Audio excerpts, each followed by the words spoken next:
All right, there we go. Hello, everybody. This is Sights and Sounds of Earth here on Starship Adventures. And, yeah, I'm here. That's about all I can say right now. I'm still suffering the effects of the COVID, which I had. And I am still have 3 or 4 large things going on in my life right now. And things are crazy. But I'm here, and we're going to do a show. Not a whole lot going on tonight, but there is some things, and we're going to talk about them. We're going to talk about the SWAN25 Bravo. That's that comet out there. It's got a very, very long tail. It's very interesting development, and we're going to talk a little bit about that. We're also going to talk about a strong geomagnetic storm that hit last night. And they saw auroras down in Arizona and Colorado last night. So that's kind of cool. We're going to mention that. But first, we're going to talk about the big change here on the channel. And you can see it right there on your screen. Big changes take effect today. And here's why. I found out through some research that I think these streams are what's hurting my numbers. The streams bring in people, and they bring in a few numbers and this and that, but the problem is a lot of people click into those streams and they realize it's not a show, and they click right back out again. When they do that, they give me a watch time of 5 seconds.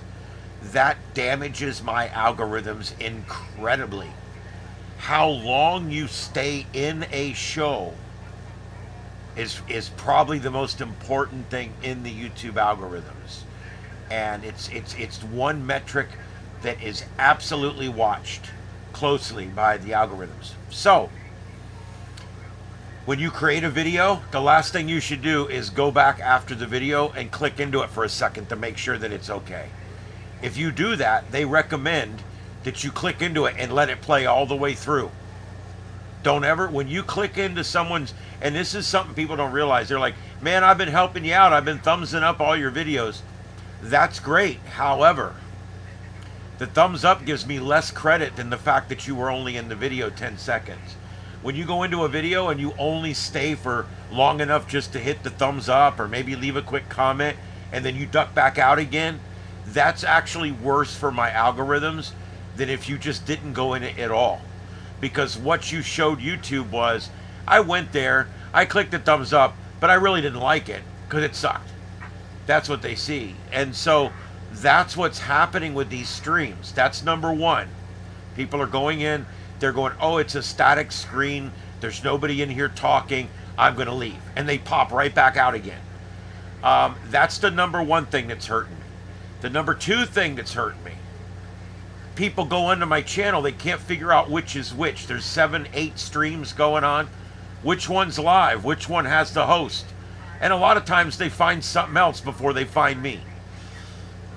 That tornado is not live. That's a video that he puts up all the time. I wish he wouldn't do that, but he does. Anyway, he was the only storm chaser out tonight, so I put him up. And now he's replaying this old video again. But he'll be back live streaming in a minute. That's like his screen that he puts up when he's off air to go get something to eat or something. All right, anyway. So what I did was, that was number 2. Number 2 is, with 8 streams going, which one are we live on? Where are we at? What are we doing? That's number 3. That's number 2. Number 3, I only get 2 notices a day. I only get 2 notices a day, 2 notifications. And every time I go live, it sends out a notification. The 3rd time I go live, it doesn't. And the 4th time, it doesn't. And so what happens is, I get up in the morning, I walk out here, I got 2 streams that are down. So what do? I put them both back online. You guys get the notice. There's no actual show going on. So people unsubscribe or they uncheck the bell because they keep getting notices and there's no hosted show on. That's 3. Okay, there's a lot of issues here, and that's why I really think I found the problem. So number 3 is they're not getting the notifications because I'm using up my notifications ahead of time. And number four, and also very importantly, I just believe that it's confusing for people. I believe that it's confusing Google's or YouTube's algorithms as well. And so the whole thing is good. I want to do it. I still want to do it. I want to do more of it. But I have to figure out a way to make this work so that it doesn't hurt this channel.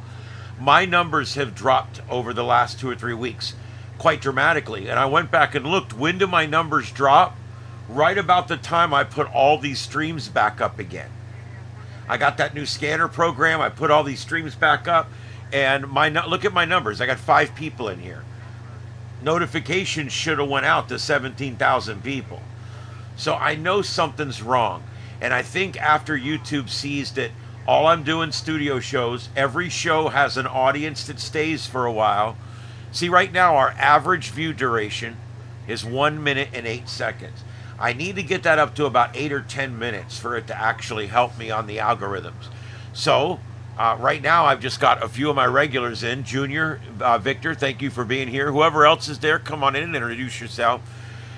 So what I've decided to do, and this is a pretty big change. I talked to Junior about it and a few others, and I even mentioned it to Victor last night, I believe. What I decided to do was we have a backup channel called Starship After Dark, and I originally started that channel because the 7.2, right over my shoulder here, the 7.2, they get really raunchy on there and start talking about people's mamas and saying things you're not supposed to say. And I was afraid that it was going to affect my monetized channel. And so I started a second channel. I changed the logo to Starship After Dark. And instead of royal blue and red, it is navy blue and purple. It's a darker image. And I think it looks really cool. The After Dark's written just slightly bigger. And it's written kind of in a space font, like a Jedi font. I kind of like it. You can see there's the 2 logos right there. I spent the entire morning, I got up at 5:30 this morning and started working on this. And I rebranded everything. I rebranded all the thumbnails. I rebranded all of the logos that appear on the screens and things like that. It's all rebranded for Starship After Dark. But here's the problem. I've only got 400 subs over there. I really got to get my subs up over there, and I don't know how to do it, really. Hey, Lone Silencer. We're talking about how we, well, I'm getting ready to explain it all right now, but I've got a backup channel called Starship After Dark. Most of you have already been there and subscribed, but here's the thing. I'm moving all of the unhosted material, content, over to that channel. Everything. If I'm not sitting here or driving the car or at the event with you, it will not be on this channel. And here's why I'm doing that. Number one, I want you to be able to turn on the notification bell. Right now, if you got the notification bell on, it's going off constantly because of all these streams. See, I've got this figured out. What we got to do now is get everybody to turn that notification bell back on. So I'm going to be working with people. I'm going to say, look, I'm no longer putting out any broadcasts on this channel except ones where I'm sitting here, live broadcasts, studio, live drive, event on location, storm chasing, whatever we're doing, work, where I even take you guys to work with me. I've already done it once. I'm going to do it again in a few weeks once I get feeling a little better. My coworkers were fine with it. They thought it was fun. So I'm going to start every couple times a month going in there and broadcasting the back end of the show. I think it's kind of cool. So yeah, that's going to be fun. But anyway, so Starship After Dark is going to be scanner feeds. It's going to be police, fire, EMS scanner feeds. It's going to be amateur radio scanner feeds. It's going to be train and rail fan scanner feeds. It could be other feeds. Whatever. If it's a feed and not a show, in other words, there's no host, it's going to be on After Dark. Period. Okay? So now turn off the notification bell on After Dark. I'm actually telling you to do, I'm asking you to do that. turn off the notification on after dark, because I talked to Jake the other day. We're going to be adding more streams coming up. We've got different ideas, different plans. We're going to start putting up ATC traffic, air traffic control. There's a lot of things we're going to do with live views at airports and things. We've got all kinds of plans, but it's all going to go on after dark. So you guys won't be bling, bling, bling, bling every time we turn one of these on and off. Okay? Now turn your notification bell on for this channel, for Starship Adventures. And now when I'm in the mountains and I'm driving, I'm going live, or if I'm in my drive here or in the driveway here, we're pulling out, or if I'm here in the studio and it's 9 o'clock, or whatever I'm doing, if there's live, something really big happens, I'll be here. Live coverage. That's what I do in the middle of the night, whatever. But here's the thing. Now you'll get notified, because this channel will only go live when I'm actually doing a physical show. So now turn that notification bell on for Starship Adventures and turn it off for Starship After Dark. Thank you, Lone Silencer. I appreciate that. And like I said, don't turn the bell on over there, because I don't want you guys to just be constantly notified about nothing. Every time these streams crash, and they crash, some of them go for a week. Other ones crash about once a day. It's kind of a pain in the ass, but I have to keep them going. Since I have to keep them going, I have to keep turning them back on, which keeps sending out notifications, and I don't want that. I only want you guys to be notified when we're doing a real show right here. I know, Junior, I think I'm onto something. I've been doing a lot of watching of videos all the way up and back to Venice. If I wasn't on with you guys, I was listening. Yes, listening. I don't watch videos while I'm driving, but I was listening to videos and to different things about this problem and things you can do to increase your algorithms and things like that. And I've learned a lot about YouTube. They're not evil. The algorithms are there to help the good people succeed, and the people that don't put the effort in or are not entertaining, it allows them to stay down in the amateur ranks. It's designed that way on purpose. Am I having a hard time with it? Hell yeah, 5 years, 17,000. I'm stuck. I cannot quite get to 20,000. But I'm going to get there. Yeah, I think this is it. I actually think that I've figured it out. So, over on the studio, on Starship Adventures, this channel, we're going to do Sights and Sounds of Earth. We're going to do event coverage. We're going to do live drive stuff. We're going to do hosted disaster coverage and hosted breaking news. Everything on this channel will be hosted by me. Okay, so if you get a notification, I'm live. It's not some bullshit scanner feed. Okay, so there you go. No, you're good, James. Everything you need to know is right on the left, bottom left of the screen. I've split the channels up. I've moved all the unmanned stuff to After Dark. I've moved all of the manned hosted stuff over to channel, to the After Dark Starship Adventures, this channel here that you're on now. And the reason I did that,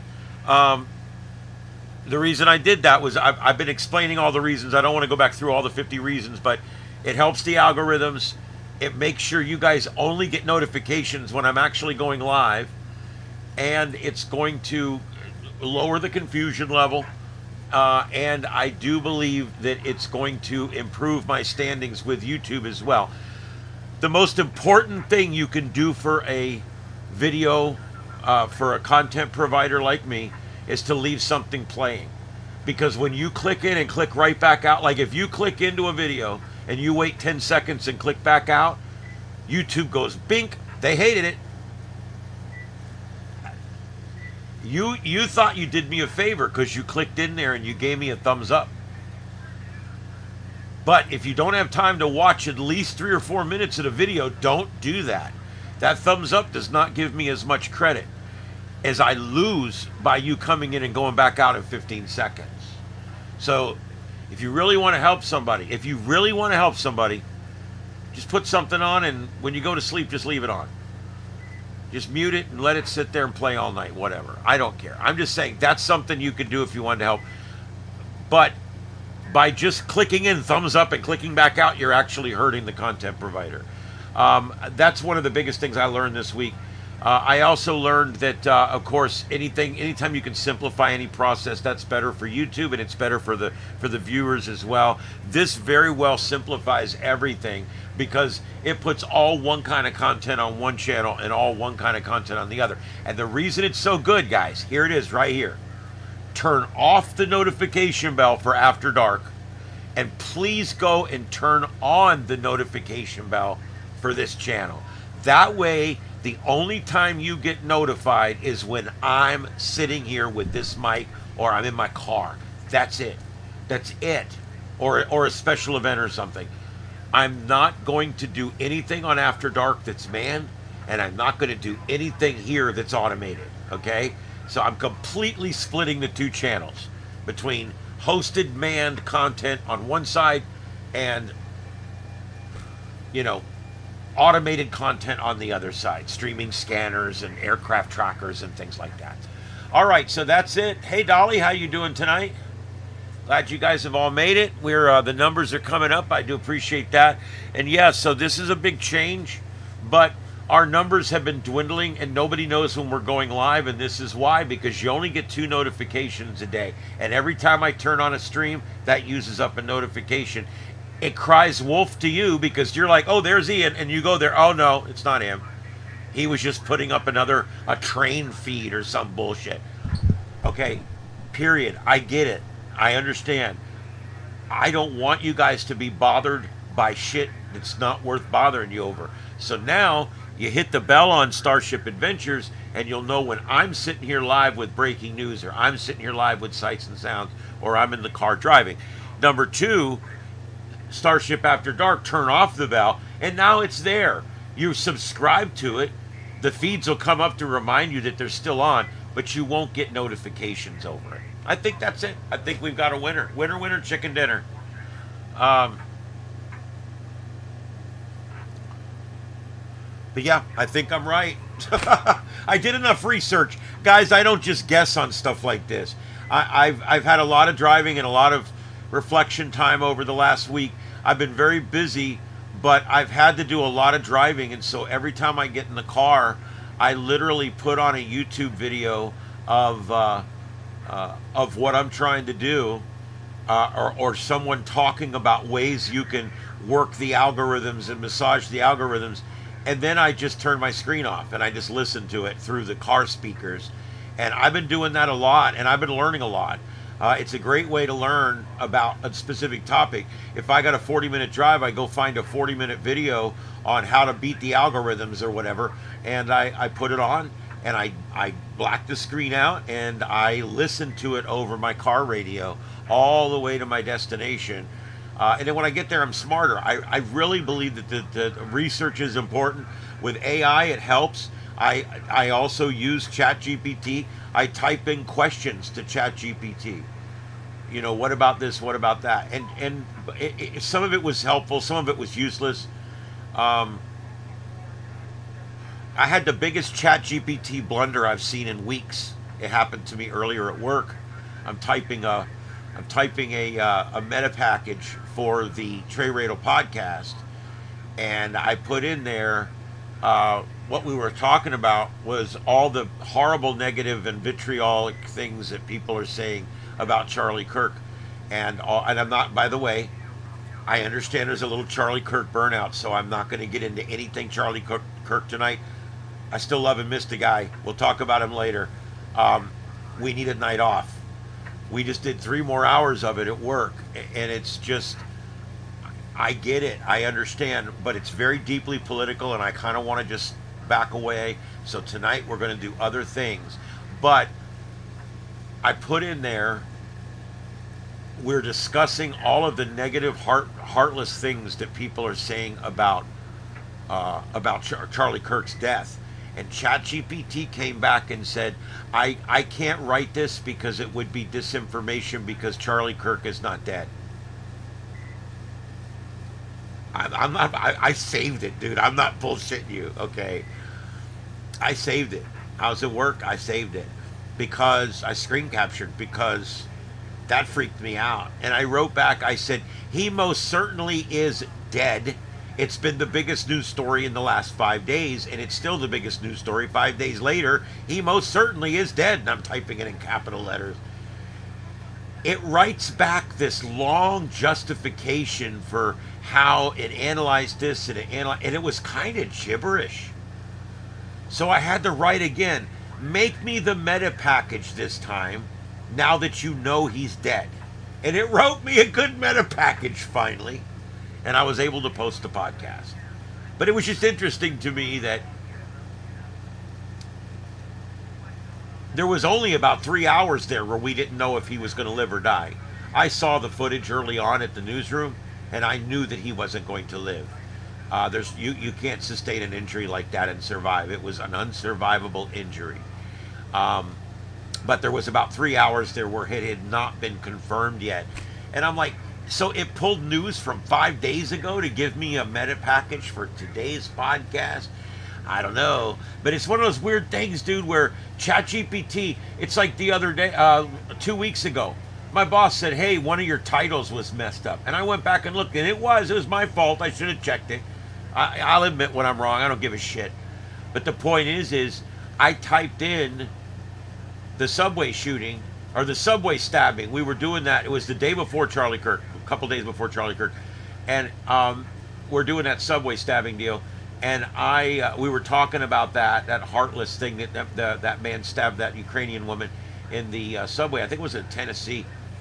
I didn't put where it was. I just put subway stabbing, make me a meta package about the reaction to the subway stabbing, yada, yada, yada. And it came back, what it wrote me was the New York subway stabbing. And I copied that and pasted it in, and it was wrong. It was not in New York. So it's one of those things where you do, like when I do an article, a big long article, sometimes I use AI quite a bit because I can get all of my thoughts and all of my feelings all in there, and they're all written properly and succinctly, but you still have to read every word that ChatGPT makes.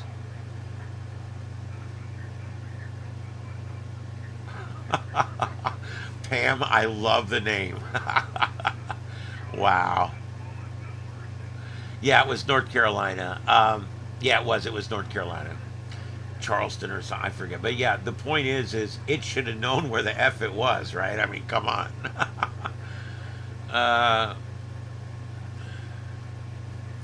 Yeah, it's referred to as hallucinations. I've had it do some weird stuff, you know. I've never had it suggest suicide. And for the way things are going for me, I think if I asked it, that would probably be the suggestion.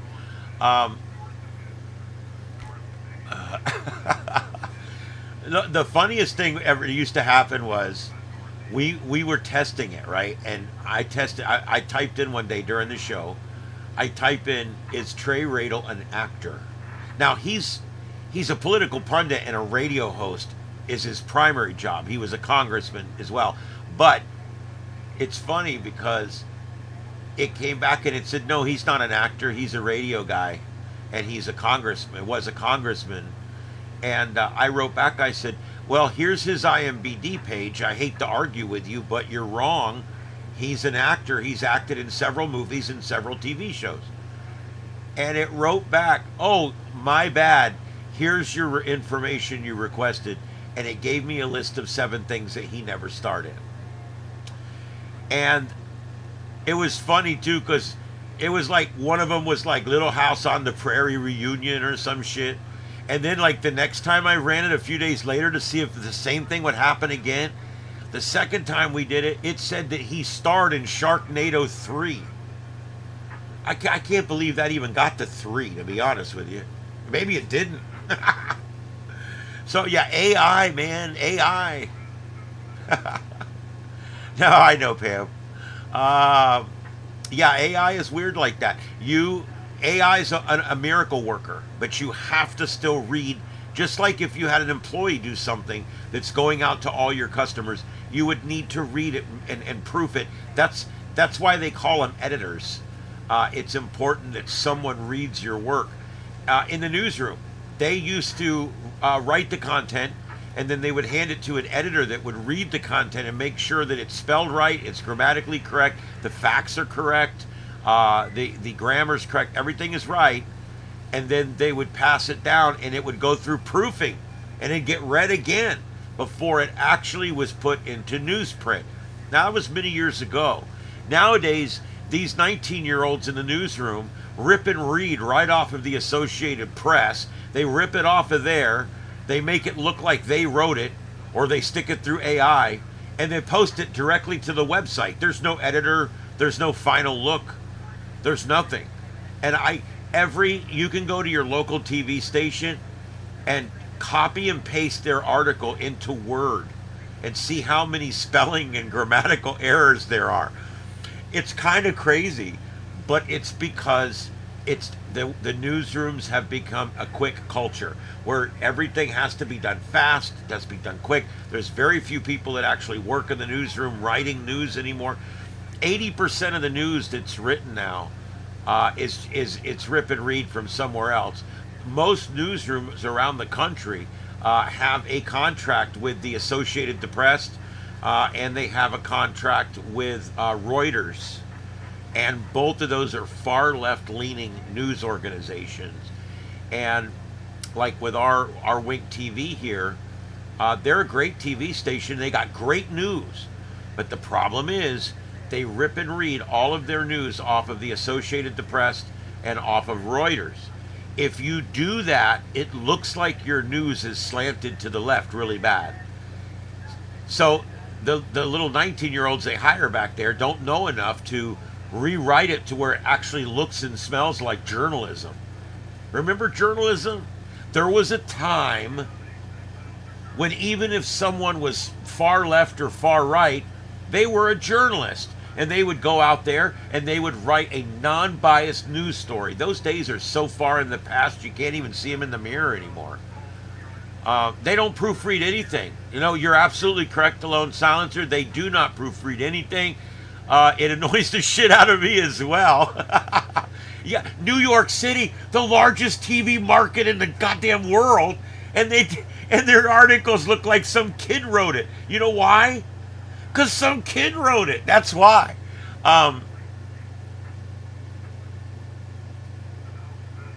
Yeah, isn't it amazing? And you know why that is? Because all the people that work in the New York newsroom, none of them were born in New York. None of them grew up in New York.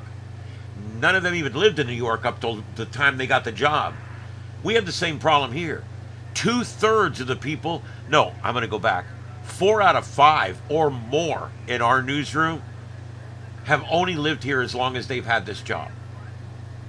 Many of these people, they're out reporting on news and they use the wrong, they call Ortiz Avenue Ortiz. They call Punta Gorda Punta Gorda. They mispronounce. You should see how these new people pronounce Matlacha. Matt. I heard a reporter actually say that I'm live on Matlahatcha. Where? You're a local reporter and you don't even know where your ass is standing at right now. Yeah, it's pretty messed up. But that's the culture of the newsroom. If you're in a medium market, we're in a medium market here. We're not a big market. Okay, we're not like Tampa, Miami, Jax. Those are all big markets. Atlanta, big market. I think Macon is a middle market. But you just got to look at the area. A market in New York is going to have 10 or 20 or 30 times the money flow that a middle market's going to have, like a market 50. We're about like market 48, I think, here. You get a market 1 like New York or 2, LA, whatever they are now. When you get these really big markets, they've got multiple helicopters and they got helipads on the roof and shit. That's mad money. Middle markets like ours, not so much. We don't have helicopters down here. We've got 6 or 8 or 10 news vehicles. Some of them are kind of fancy too, with satellite dishes and cameras that move around on the roof and shit. But yeah, I mean, it's, you got to look at the market.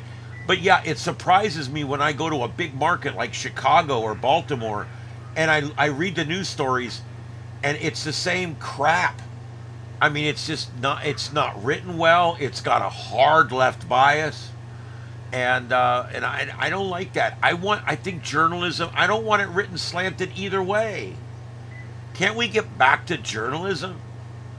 I would love to see if we could actually make a cable news station that does news.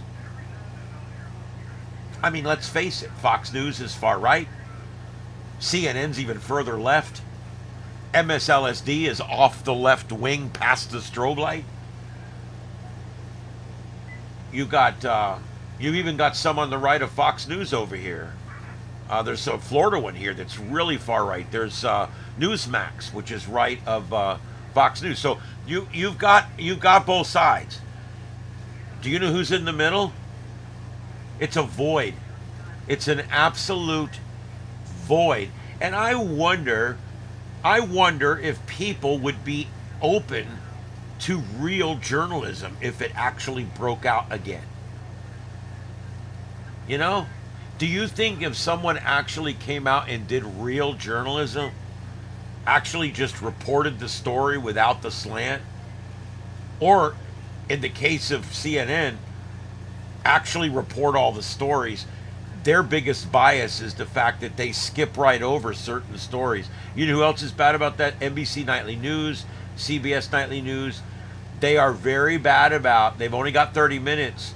So if they don't like the story, if it makes Donald Trump sound good or something, they just skip it. Skip. The biggest bias is the bias of omission. And they all do it. They all do it. Some are worse than others. CNN is the absolute worst. Hey everyone. Hello, Mr. Potato Head.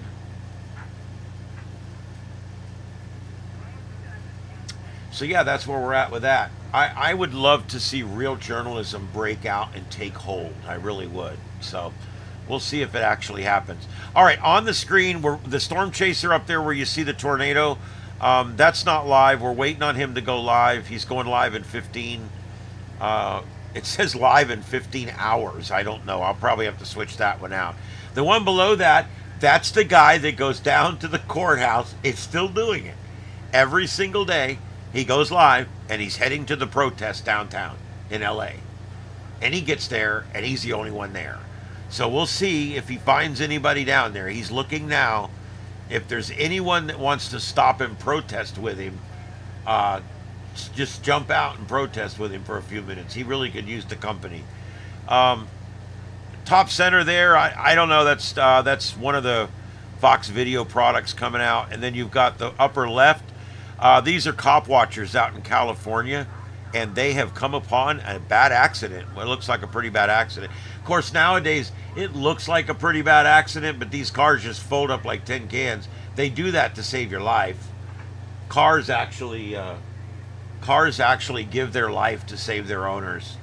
I know that sounds crazy, and you've probably never heard it said that way. But years ago, we used to build cars to survive accidents. No, literally, you'd get in an accident in your Buick, and everybody would die. But the Buick would start and run home, would drive home. That's literally how it was in the 60s. Bad wreck. The car would still start up and run and drive home, but the people were dead. Now, we've got airbags. We've got 3-point harnesses in every seat. We've got crumple zones out the ass. We've got cars where the fuel tank is in the safest possible location. We have everything that we have learned in 90 years has been put into today's automobile, and they are safer today than they've ever been, and that's fact. And I think that's really cool. You can actually right now, you get into a minor accident, the airbags deploy, your car's totaled. $60,000, $70,000 automobile. If the airbags deploy, it's totaled. Because all the interior, the entire dashboard, everything has to be ripped out and replaced. That plus the outside damage, plus replacing all the airbags, is over the blue book, and they're gonna fucking write out time. Not even, they don't care. They don't care. Your car's totaled. and then they're going to give you half of what it's worth, and all that goes to the bank, and you start out at ground zero with nothing. So, but the good news is you survived the accident. That car gave its life for you, and it certainly did. I mean, that's what happens. These cars literally fold up around us, and then we open the door or the window and we crawl out, and we're okay. The car took all the damage. All right. Hey, Coco, what's up?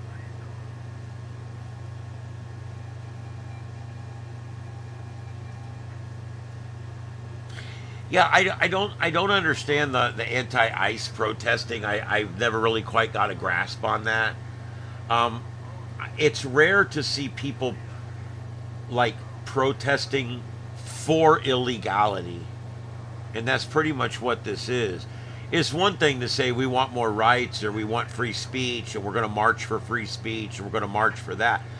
What these guys are actually marching for when they march, there's very few of them, but what they're marching for is they're marching to get the government to stop doing the job that they swore to do. And they've been directed to do. So I don't, it's not that Trump's making them do all this. It's this should have been being done all along, and it hasn't been. That's the problem. Biden quit sending them out and let them all in, and now we've got 16 million more people, and that's all. I mean, that's the bottom line. Is it's not that Trump made up all kinds of new laws that F all these people that came here illegal. They came here illegally. And everybody's always like, well, they deserve due process. Well, yeah, they do, and they get due process. However, it's hard to say, well, they need due process when they didn't follow the due process to come in. And now they get it going out. I don't know. The whole thing is just, it bothers me. If someone breaks into your house, you shoot them. These people came here unannounced. It's trespassing. But all I want done is I just want them returned to their country. That's all. Nobody wants to hurt them. Nobody wants to imprison them. Nobody wants to split their families up. Nobody wants to cage them. But they did come here illegally. You go to other countries illegally and see what happens. There's countries, when you go there illegally, they shoot you. There's other countries, when you go there illegally, you are locked up for 5 years before they send you back to your country. We actually here have some of the more lax criminality laws that are enforced against people who are here illegally. So, I don't know. Well, that's true, Lone Silencer. That's absolutely true. I said today Trump could cure cancer. And they would be pissed because it would hurt overpopulation. I mean, that's kind of how it. No matter what he does, Hey, Rupal, what's up? Yeah. So anyway, that's all there is to say about that. So for those that have just arrived, I'm going to give you the real quick version. We've split all of our programming up between two different channels. All of our automated programming, scanner feeds, aircraft feeds, ATC feeds, train feeds, amateur radio feeds, police, fire, EMS scanner feed, all of that stuff has been moved to Starship After Dark. You can see it there on the lower left side of your screen. All that stuff has been switched to Starship After Dark. On Starship Adventures, the only thing that will be on this channel is me. That's it. I'll never go live on here and then not do something. If I go live on here, I'm live on here, okay? I'm in the car driving, I'm in the studio, I'm at an event, something's going on, and I'm going live. The After Dark channel is going to constantly be cycling. We've realized that's what's causing the problem with our numbers. We're not getting announcements. People are confused when they come in. The algorithms are depreciating me because of short viewers. There's just a lot of reasons. There's about 3 more I can't remember off the top of my head. But I did all this research and I figured it out. Junior kind of helped me. We figured it out. Okay? What we figured out was these streams are what's hurting me. And they're still a good thing. They just need to be on a different channel. So now what I want you guys to do is turn on the notification bell for this channel, for Starship Adventures. And make sure when you subscribe to Starship After Dark, please do. When you subscribe to Starship After Dark, do not turn on the bell notification. Leave the bell notification completely off, because that channel is constantly cycling. I got 8 live streams up there. I'm going to put 8 more up there if I can. Okay? And I don't want your thing going bling, bling, bling, bling every time I put up a live stream. Number 2, every time I put up a live stream over there, it would use up one of my 2 announcements. So by the time I got to Sights and Sounds of Earth, there was no announcements left, and nobody ever got notified that I was going live. So I think it's a good plan. I think this is great. Please turn that notification bell back on if you've turned it off, and I don't blame you, because it was probably going off all the time. I don't know why I didn't think of this a month ago, but hey, I think this is going to work. I think this is what we need to do, and what this will do is allow you guys to be notified when I'm doing a live studio show, but not be notified for anything else. This is perfect. And then if you guys want to stream, go to Starship After Dark and take a look at the streams. There's currently 8. I think I've got 7 up right now. There's currently 7 streams up right now. I got the rail fan up, which is my railroad. It shows where all the trains are up and down the East Coast, and you can listen to all the trains talking to each other. I've got the Florida Amateur Radio, statewide, regional, all kinds of stuff, local. You can listen to about 40 different repeaters from all around the state of Florida, and you can listen to the nets and everything that's going on in the evenings, and that's another channel. And then I've got the 7.2, which is the raunchy ass CB channel of ham radio, and that's a lot of fun over there. And then I got Chicago scanner feed, New York scanner feed, Baltimore scanner feed, and LA scanner feed. And let me tell you something, I'm paying a little bit every month. I think it's $8 or $10 a month.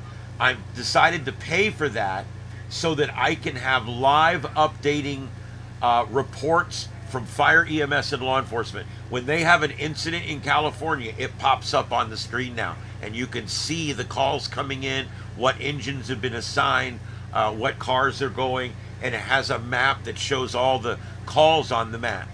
And I'm still working with that, but it's working really good. It's another one. I've got about 7 or 8 of these services now that I'm paying for. Radar Omega, Broadcastify, Windy. There's a number of these services. I have to pay a small amount of money each month in order to have data that's constantly coming in and not having to be refreshed. And so that's the latest one I got, and I like it. I really do.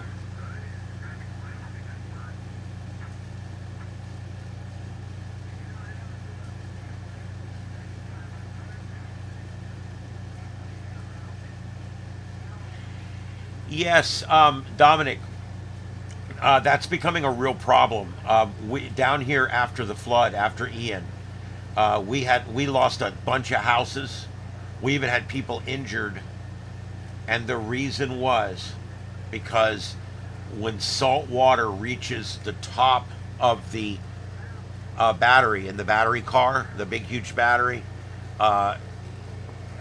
it begins a corrosive process. That at 12 or 18 or 24 hours later, it spontaneously combusts. And when that happens, the car goes up like quickly, and it takes the house, the garage, everything with it. Hey, Alicia, thank you for coming in tonight. So yeah, that's an issue with the electric cars. I hate to say it. Tesla's doing pretty good, and we're just barely on the cusp of being ready for these electric cars. They're still mostly running on coal and natural gas anyway, and nuclear, because that's how most of the electricity is still made. But it's the volatility of the battery. You get into a bad wreck, they explode. And they're like, gas is so dangerous. No, actually, this battery is much bigger than a gas tank, and it's closer to the outside of the car, and it takes less damage to damage the battery than it does the gas tank. I submit that electric cars certainly are no safer than gas cars. And they might even be less safe. I'm not sure. Yeah. Yeah. We've already had three ships coming over that were full of Teslas and different kinds, not Teslas, they were full of different kinds of Japanese-made battery-powered cars, and they burned up on the way here and sank. They're now transporting these cars either without the batteries or with the batteries completely disconnected from the car. I'll find a spot. I got a bunch of neat stuff I want to put up so that you can see it in here. I just haven't done it yet. We got well water here. Probably one of the only things I really hate about living here. Sometimes it's a bad neighborhood too, but we got well water here, and the well water's terrible. It's bad. And so I choose to do my laundry at the laundromat. I don't do it here. I've got a washer dryer, but I choose to do it at the laundromat because I like to clean water in the big washing machines. And I get these big, huge washing machines. It takes 22 minutes. Speed Queen, 22 minutes. And then I stick it in a dryer, another 20 minutes. Guess what? I'm only at the laundromat 50 minutes. 50 minutes and I'm gone. It's like a racetrack. I pull in there. It's like when I walk in that place with my Santa bag over, I just take my bed sheet and put everything in the middle of the bed and fold the bed sheet up. Take it with me. I walk in looking like Santa Claus on a date, and I come running in there like a wildfire, and I throw it in, well, lights in this one, darks in this one, boom, boom, boom, boom, pour the shit in the top. I'm like a pro, man. Screw this doing laundry all day. And you know what? Screw folding it. One thing, I'm a bachelor, okay? When you're not married anymore, you don't have to put up with that whole folding bullshit anymore. What is it with folding clothes? Look, this shirt, right? I threw it on my bed when I got back from the laundromat. When it was time to go to work, I picked it up off the bed and stuck it on. By the time I go out in the 93-degree heat and the steam and everything else, I walk into work, this shirt looks like it's been pressed. It's perfect. What's the deal? Why fold it? Why hang it up? It just takes time. I don't got time for that kind of shit. So now that I live alone and I got a king-size bed and me and the 3 cats don't take up but about half of it, right? So that other side of my bed is now where I put my laundry. It works out really good. Dirty on the floor, clean on the bed. I don't understand what the problem is. This whole folding laundry thing, it's something women have done to us, men. It's something women have done to us. They've put it in our head that clothes have to be folded or the earth will tilt off of its axis. And if the earth tilts off its axis, we'll all die. So do your laundry and fold it. That's just how ridiculous it is. Matching socks. They're under my pants and in my shoes. I could have a green one and a blue one. You'd never know the difference, okay? I'm not matching socks. If I need socks, I look. There's all my socks. I look. Oh, those two look about the same. I pick them up. I put them on. No problem, right? Folding underwear? Are you shitting me? Nobody sees it. What do I care? I pick it up. It's all wadded up. I pick it up. I put it on. By the time I get the underwear on, you can't even see that it wasn't folded. What do I care whether it's wrinkles or folds? What's the difference? It's still an abnormality in the fabric. I don't know. I don't get this whole thing. I don't get it. I don't get it. No, and let me tell you something else. It's a free country. If you want to fold your laundry, by God, fold your laundry. Please do it. I'm not saying it's stupid. I'm not saying it's wrong. For me, it's not right. That's all. And I got a king-size bed and nobody on the other side, so I got all this extra room for clean laundry now. Yeah, why bother? Folding clothes. Ladies, thanks a lot for the whole folding clothes thing.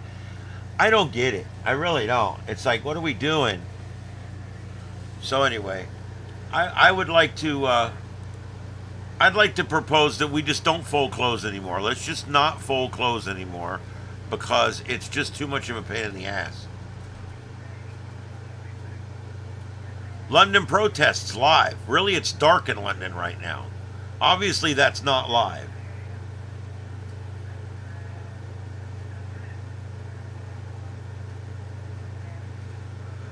Oh, I'm trying to see if there's anything to put on for you guys. It goes right overseas. There's just nothing live tonight.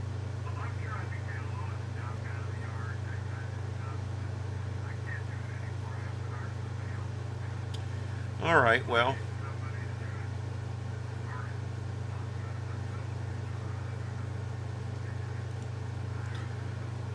There was a big deal going on over in London. I'll go ahead and stick that up here because apparently Storm Chaser here is done for the night. He put up a note that said, "I'll be back in 15 hours."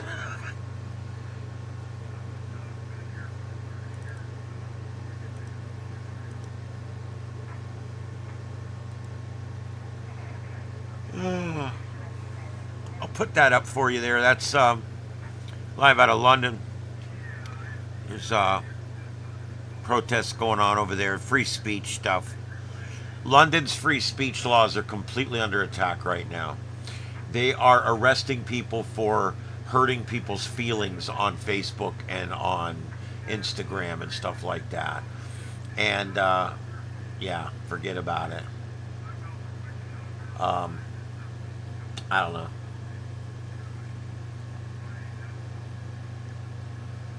Hers and mine. I love it. Hey, let me tell you something. I there's another quinky dink about me that you may not know. I don't believe in spending a bunch of money on clothes. Clothes are one of the most overpriced commodities that we have. It's just ridiculous. I buy 100% of my clothes. Well, I will buy most of my clothes at Habitat for Humanity. I walk in there and I bought this shirt at Habitat for Humanity. It's brand new. It still had a tag on it. I got it for $3. Are you kidding? I can buy work shirts like this at Walmart for $10. And I've got 6 or 8 Walmart work shirts. And these collared shirts, I call them work shirts because that's what I would go to work in. You don't need to spend a lot of money on clothes. You can find nice clothes for next to nothing at a thrift store. Habitat for Humanity's the big ones down here that are the best. I don't go to Goodwill anymore. Goodwill's become way too corporate. Their prices are way too high, and they're starting to feed fat cats with all that money. And I've kind of shied away from Goodwill about 5 years ago. I don't go to like a lot of like St. Vincent de Paul, although they're good. They're mostly glass and furniture. I like to go to antique stores, thrift stores where you can get clothing and electronics. Those are the two things I like. And Habitat for Humanity is definitely the best ones around here. Also in Blairsville, Georgia, there's a really nice one. There's several of them up there we go to. I go to them here all the way from up where my mom's at in Venice. We go as far north as that every now and then and hit those and start hitting them all the way back down. And they go all the way down to Naples. I love Habitats, and I obviously don't buy socks and underwear. I buy those in big packs, big 18 packs at Walmart. And t-shirts, I like to go into Walmart and I just pick up a bunch of different shirts that are $5 a piece in different colors. And work shirts, I get these they're under $10 at Walmart. So yeah, I either buy them at the second hand or I buy them at Walmart. I will not, and all my pants, they're all Dickies. All I wear is Dickies uniform pants. That's what I've wore ever since I was a firefighter, and it's the only slack I like. So that's what I buy. That's what I get. And so it's one of those things. No, Victor, I did not see the hurricane shark for tracking, but I remember reading something about that a long time ago, that there was some stuff being done with sharks and their ability to sense things beyond other things, I guess. Hey, Heath, what's up? Heath, it doesn't look like I'm going to be doing my regular vacation, but I am going to have to come up for a few days and winterize, so I think I'm still going to turn it into a 5 or 6 day trip so I can have a few days up there. I'll be by myself. But yeah, we're going to go do POTA and shit while I'm up there.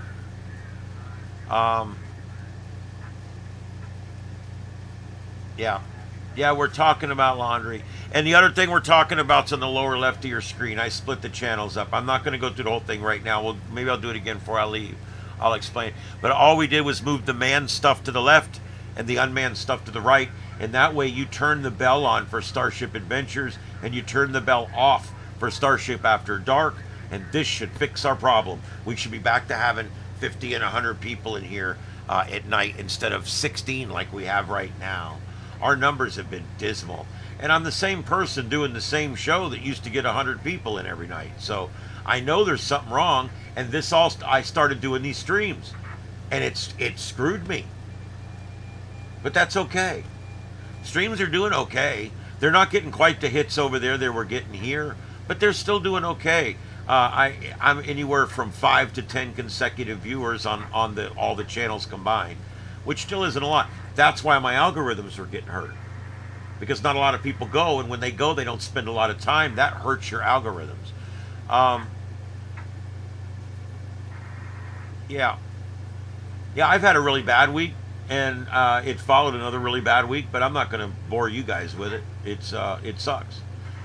This COVID thing, I got to tell you, this is the third time I've had it in 5 years. Third time. Just like the last two times, it lingers.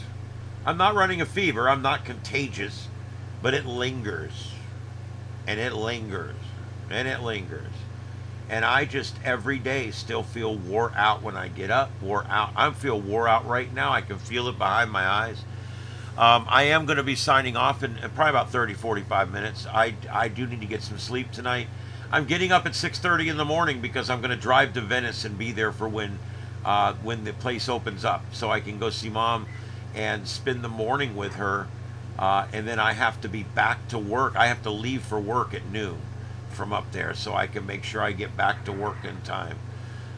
So I want to have 3 hours with her. So in order to do that, I have to leave here at 7:40 in the morning. So that's what I'm doing tomorrow. Yeah, it's true, Dominic, yeah, and Victor, yeah, animals have perceptions that go beyond ours, and I don't know if it's energy or vibrations or resonance, but they can understand things and react to things that we don't even realize are happening.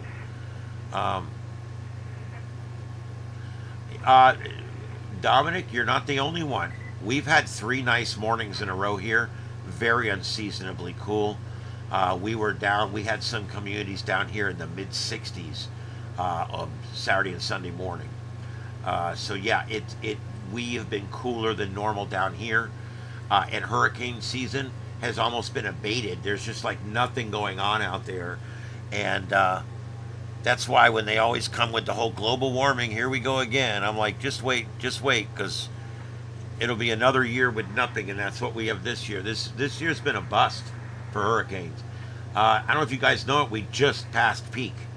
We are just now past peak season, and we haven't had hardly shit for storms. All the names we've been using up really weren't anything. We've got one little spot out there now that's... let's see how this works here.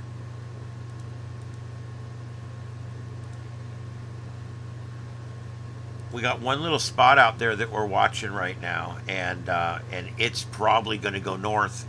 It looks like it's going to go north of the island chain, and as I always tell you guys, if it passes off north of those islands right there, then it's an East Coast storm or it's a fish storm, and this one already looking like a fish storm because the highs recede a little bit. It's going to allow it to come north, and that's going to be that. I don't know what's going on with our cop watcher in the upper left, but the cops are all going in that apartment for something.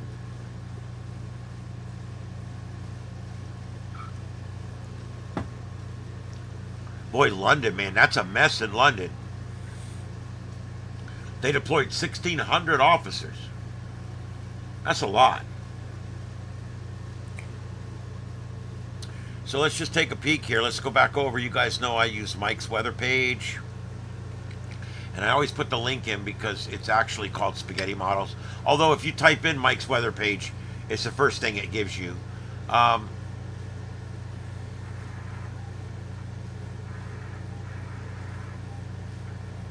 yeah, isn't that weird, Dominic? You would think that it would be the other way around, but it may be sympathetic where it's high now and then we see a result of that high 3 years later.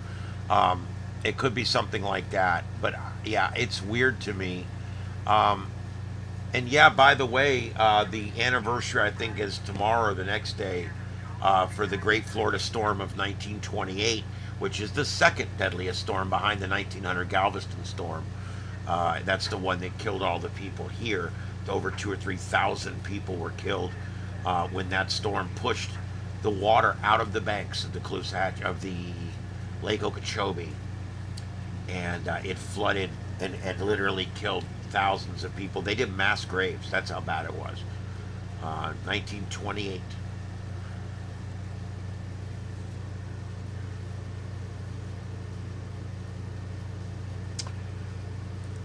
That's that one that's out there now. It just looks like a big old mess.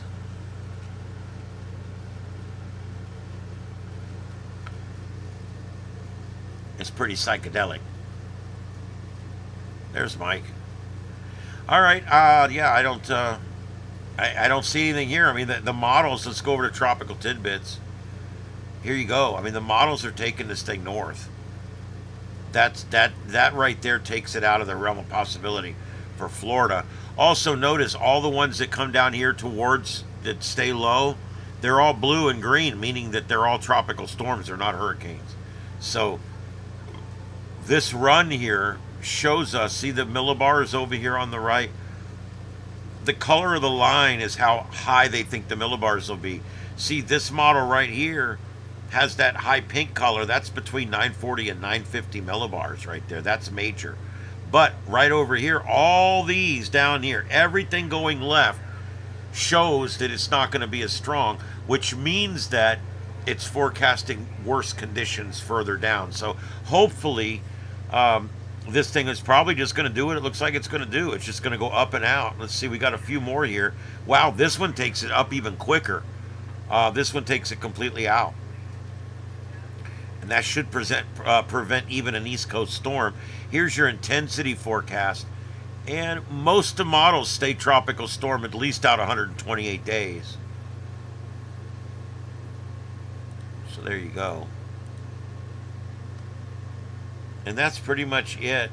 Sea surface temperatures are high right now. Look at that, like bath water.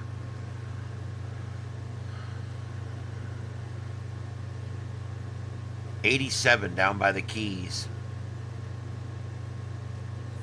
I mean, you get something coming up through the straits there, and it's going to intensify rapidly at 87 degrees. That is warm-ass water.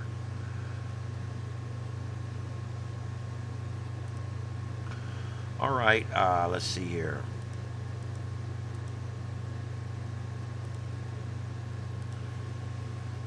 All right,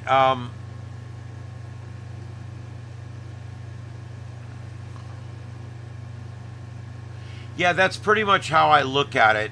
If it's above Puerto Rico, it's probably an East Coast or an alley-oop. It's going out. If it's south of Puerto Rico, it's a Gulf storm. And interests in the Gulf need to watch it. That's the difference. This one is definitely going to be above the island chain by quite a bit. I don't think it's going to be a concern for Florida. I don't think it's going to be a concern for either coast of Florida. Further up, it's a little early. Yeah, a little early to tell. But anyway, let's see here. Hey, Red, what's up, man? Just got home, huh?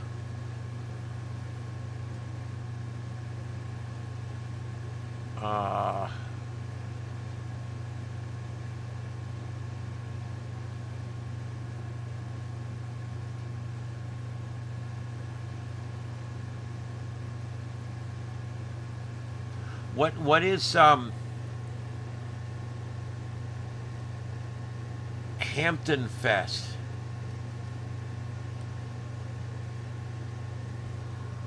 I'm interested because I can go whenever I want at this point. I just have to set it up with work. It's not a big deal.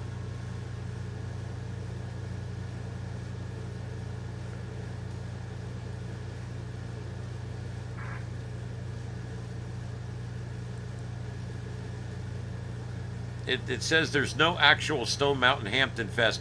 It appears there's two different festivals with similar names. Number one is the Stone Mountain Highland Games. It's a Scottish festival in Stone Mountain Park featuring pipe bands, Highland dancing, athletic competitions, and Scottish food. That's October 17th through 20th. And then there's Hampton Jazz and Music Festival, July 27th through the 29th. I'm looking. That's all I've seen so far.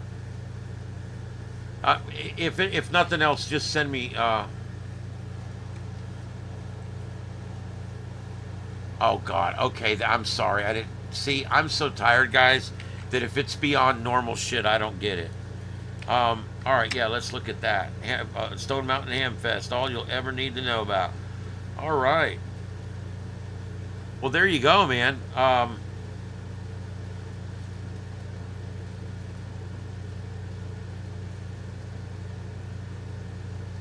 Tickets are fairly inexpensive, under $10.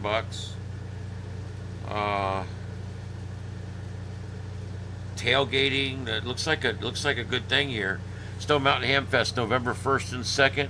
Saturday 8 a.m. to 4. Sunday 8 a.m. to 2. It's at the Gwinnett County Fairgrounds, Sugarloaf Parkway, Lawrenceville, Georgia. General admission will use the Davis Road entrance.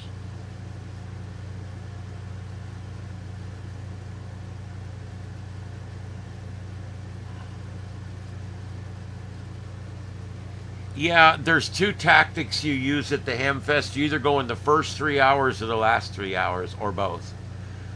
I know that's crazy, but it works. You go in the first 3 hours, everybody's excited, and you can get a good deal. You can find stuff before it sells out. You can go in and grab that thing that is going to get bought up pretty quick. Then you go back 2 hours before the end of the show. I mean, Sunday, 2 p.m. in the afternoon, whatever. And you go in there at 1 p.m. and you start walking around. And you walk up to, and I've done this and it works.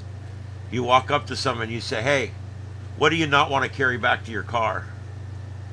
And just like get their response and they'll start laughing, haha. Say, look, I've got a couple $100. I'd love to have one of these. Is there anything here you can sell me for $100, $200? And they'll make a deal because they didn't do well. They're not, and they're loading it all back in their car, and they really don't want to load it all back up. And I've actually got stuff that way by giving people a last minute opportunity to sell it, even though it's a lot less than they might have wanted to sell it for. At least they're getting a sale.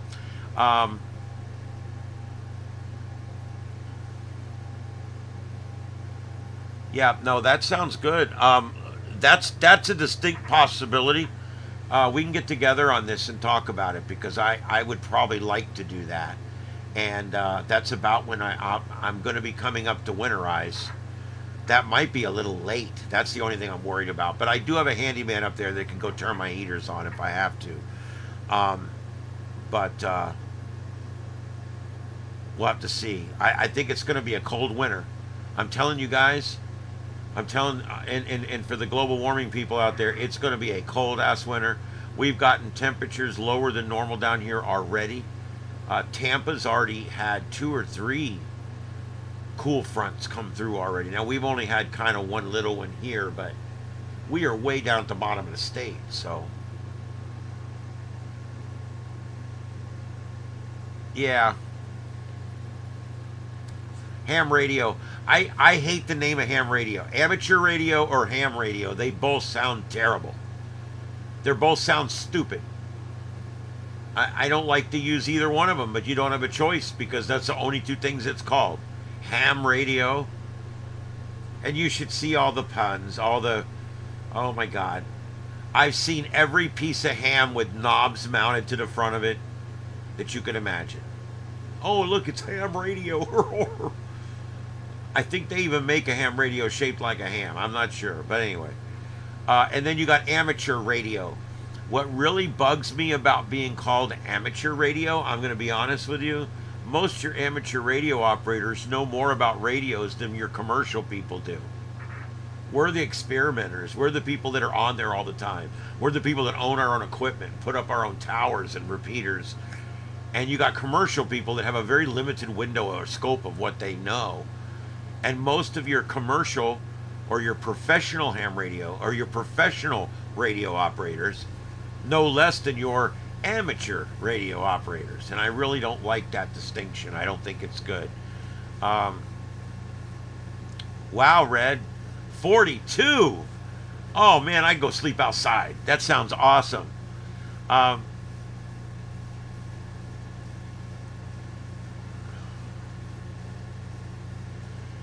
You want me to clip some of the good stuff? What you mean, like make shorts? I was making shorts, but I don't get any traction with those. They all get 500 views and they stop, and that's it. I don't. It's kind of a weird phenomenon. BJ, what's up, buddy?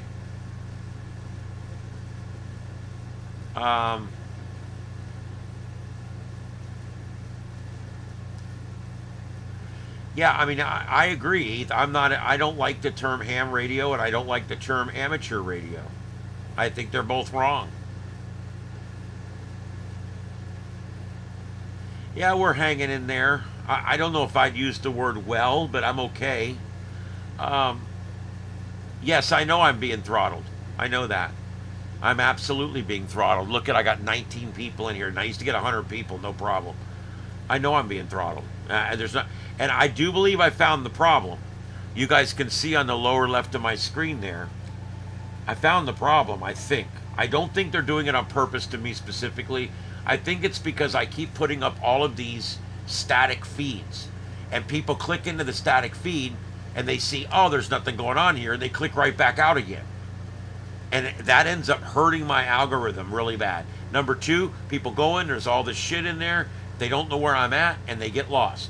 Number three, I use up all of my announcements putting up other feeds, and by the time I get to the Sights and Sounds of Earth, there's no announcements going out because you only get 2 a day. Okay, so when you start adding all these things I just mentioned, plus just the numbers with the algorithm, when you got 8 videos up and nobody's watching any of them, that hurts you. So I've moved all the static stuff over to Starship After Dark. And the only thing I'm going to do now on Starship Adventures is live actual shows. And that will keep my average viewer time up. My average viewer time now is almost 8 minutes. That's great, believe it or not.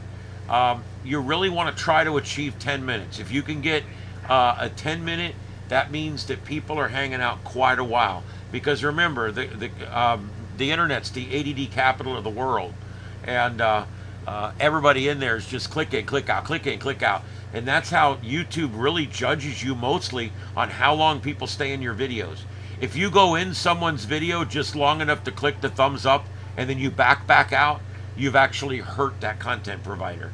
Because what YouTube sees, the thumbs up doesn't matter as much as what they see is you went there and you didn't like it. So if you ever click into someone's video, if you want them and you appreciate them and you like them, stay. Give it 10 minutes. Go do something else. Put it on a tab in the background and just let it play. But don't just click in and click out in 10 seconds. That hurts really bad. All right. And I know I'm being throttled. But I think it's my own doing. I don't think I'm in trouble. Just by the way, that last copyright deal, it was not a strike. I've never been struck. This was a copyright takedown request, and from a TV station of all places, I get a takedown request for that pursuit video that night where we had the 3 different views of the pursuit going on and all that. Well, I moved that one chopper view down to the bigger window, and they hit me for a takedown for a copyright, and I used AI to submit a legal pleading, and telling them that it's fair use, it's 100% legal, and I'll see you in court. And I just won that as of today. That is gone off of my video. I'm fully monetized on that video now, and I get any revenue that was made in the past. So that, which it wasn't nothing. I made like $1 on that video. That's not the point. The point is a TV station that uses fair use all the time hit me for fair use.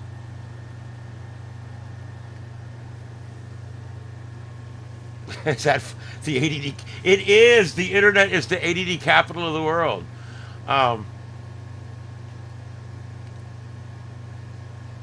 Yes, Heath, there is. I was doing it to myself. Yes. I don't think I'm in trouble. I was doing it to myself. I had 9 videos going, 8 videos going. People couldn't find me. No announcements going out. And your numbers will continue to drop if you don't do something. Well, I've just did something. I moved all those streams off the channel. So now, today, hopefully you guys got a notification.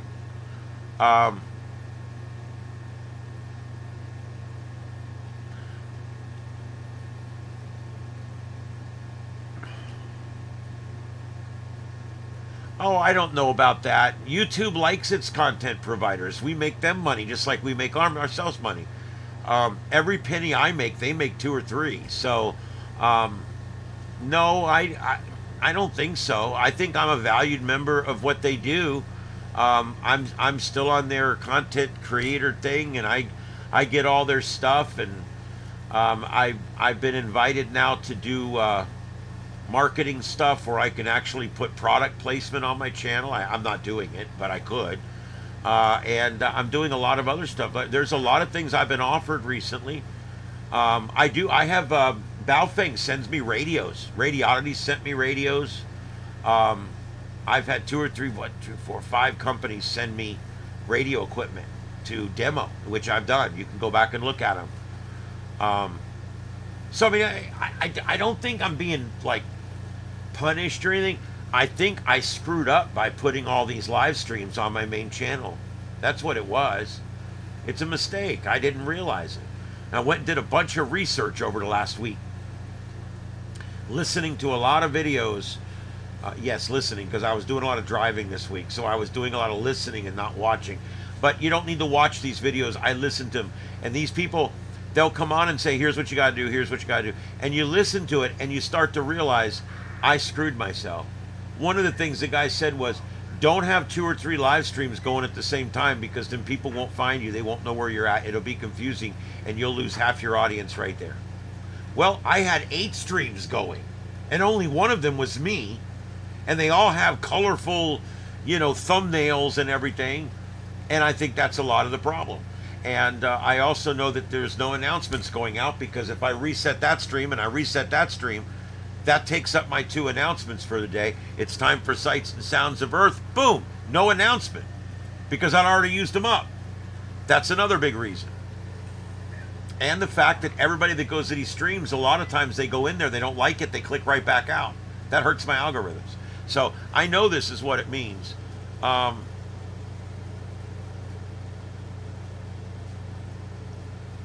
Junior, yes, I'm sorry. I thought you were talking about the other thing. Yes, they're hoping I give up. Because here's the thing. If they give me a takedown notice and I say no, sue me, their only recourse is to sue me. And I don't have anything. And they can't sue me because I'm legal. There's a reason that I win these. I've won 5 of them now. There's a reason. The reason is I go by the book. I know what I'm allowed to get away with. I know that there's things on. Oh my God, Rosie O'Donnell's on my screen. Oh my God. Oh, let me get that off of there. I'm sorry, guys. Well, it will take care of a roach problem if you have one. Wow. I can't believe she's on my screen. That's a first. You're gone.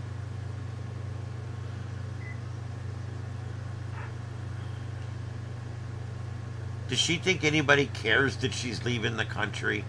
All these people, anytime a Republican gets elected to office. I remember when When Reagan was elected to office, people were leaving the country. Boo, I'm leaving the country. When George Bush was elected, oh, we're leaving the country. And a few of them actually left, but they came right back. And most of them didn't. Now, if Trump gets in, I'm going to leave the country. Oh, my God. Nobody cares if you leave the country, lady. Nobody gives a shit. The country's here. If you like it, stay. If you don't like it, go. You've got money. Go. We don't give a shit. And if you think telling us you're leaving makes some kind of consequence for us, it doesn't.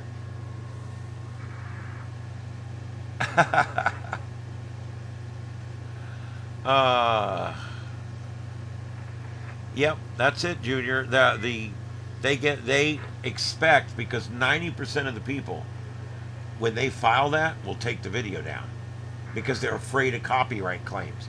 But I have researched it and I understand it. And I understand what to do legally. And all you have to do is just write them back a pleading that says, you're wrong, I'm right, I'll see you in court. And that's it, it's over with.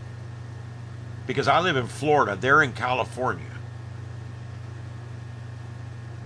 I mean, there's no hope of any kind of court success for them. There's none.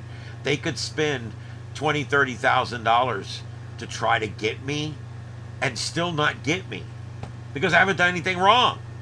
It's covered under fair use. It's covered under 4 of the 7 clauses in there. Kiss my ass.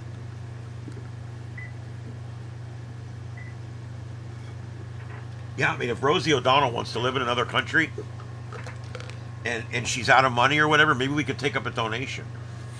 You know, I said on my radio show, on the big show, I said, you know, all these people want to leave our country.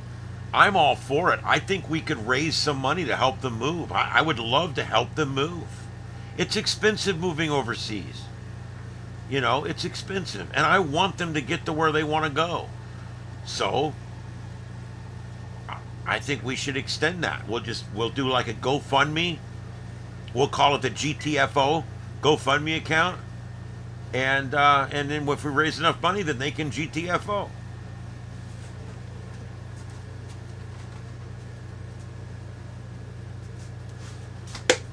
I'm hooked on Charlie's cheesesteaks, freaking boneless wings. They had to put one of them places in my town.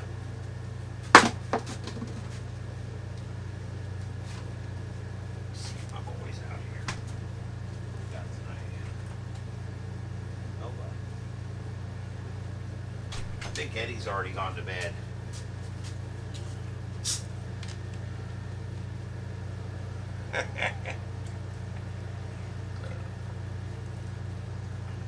I don't know. I mean, she's like detestable, but yet she thinks people care about where the hell she is or whatever. And I really don't think anybody cares. I don't care. If she wants to live here, she's welcome to live here. If she don't want to live here, GTFO. That's how it works.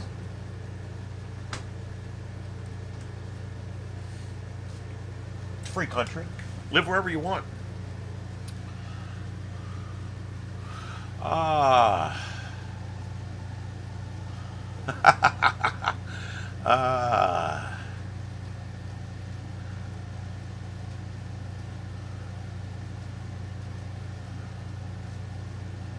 shack in Ireland. Yeah, probably. I'm 1/4 Irish. Or Scottish. I'm sorry, Scottish, not Irish. I said the wrong thing. I'm 1/4 Scottish, and 1/4 Kentuckian, and 2/4 Southern Florida. A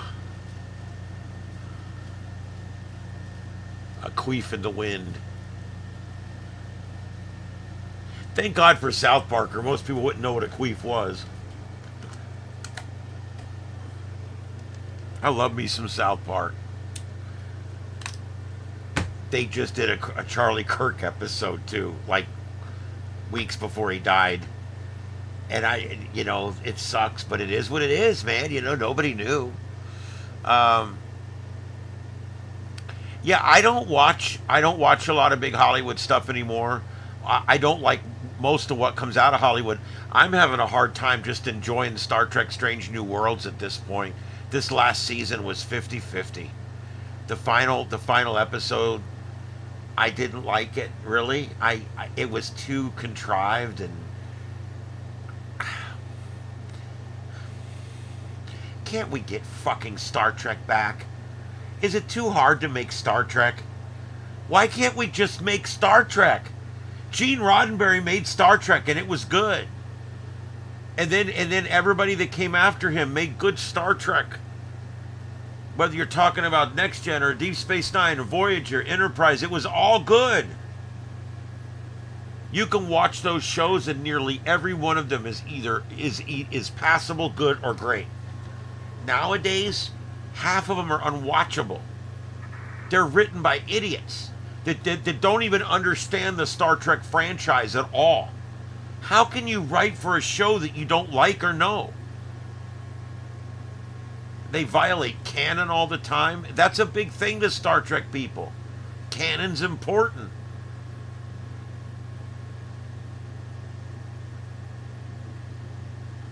In Search Of. Is that that should be voiced by Leonard Nimoy. He did Nova as well.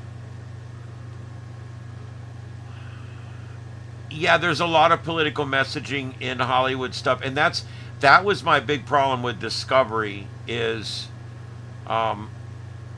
they pushed everything way too far as everybody on the ship was gay, everybody on the ship was having some kind of domestic issues going on, everybody on the ship had horrible, distressing personal stories, everybody on the ship had deep-seated, rooted feelings about everybody else that was on the ship, and it's like, it's a freaking soap opera in space. It's a gay soap opera in space. That's what it was. Discovery. And it pissed me off because I like Shaniqua Martin Green. I thought the character of Sharu and the guy that plays him are amazing. And they had a few good episodes, especially towards the end when they were way in the future. But the truth is, most of it's garbage. It was a show based on a traitor that betrayed her captain. That's how the show starts. The show starts with a mutineer felon that betrays her captain, and that's the story. Every other story before that was about a hero, a Horatio Hornblower in the center seat of the ship. Now it kind of ended up that way. She ended up captain of the Discovery or whatever, the ship that spins 3 different ways and flies through myocardial space. Gah.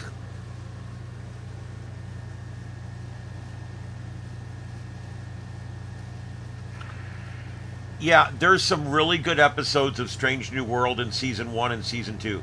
You're going to come across one called Subspace Rhapsody. I would not watch that episode. It's not Star Trek.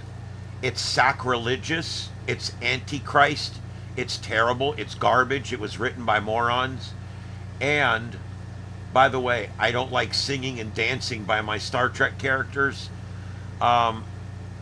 So, if you're watching Season 2, I would skip right over Subspace Rhapsody. I just would. And then when you get into Season 3, I did a review a while back. It's posted on YouTube Community. I've been doing reviews. Season 3 is really hit and miss. There's some good episodes, and there's some real shit. There's a number 2, Season 3, Episode 2, a complete retread. I'm not going to give it up because I don't want to do spoilers, but it's a complete retread. And then 2 episodes later, another complete retread. It's like, what are we doing? Can we make an episode with some original goddamn writing in it?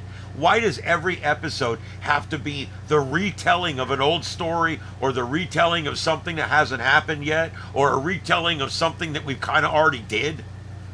I don't know.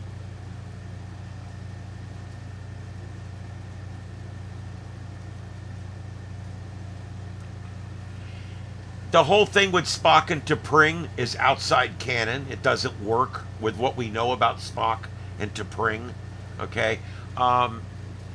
Number two, so Spock's a cheating asshole.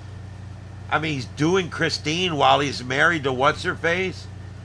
It doesn't fit the persona of Spock to be some cheating asshole. I don't know. The whole thing's crazy. And now he's with La'an, who's Khan Noonien Singh's great, oh my God. Do we have to do all that? You didn't need to make her Khan Noonien Singh's great grandmother or great granddaughter or some shit. You didn't need to do that. You didn't need to do that, but they did it. Why? Because they're shallow and they can't write any of their own damn original content. Everything they seem to write is a retread of something that's already happened or something that they thought should have happened. The people that write for Star Trek now don't know what they're writing for. They don't understand Gene's vision. They don't understand where we're at in the series, and they just don't get it. And they certainly shit all over canon with a fairly regular basis.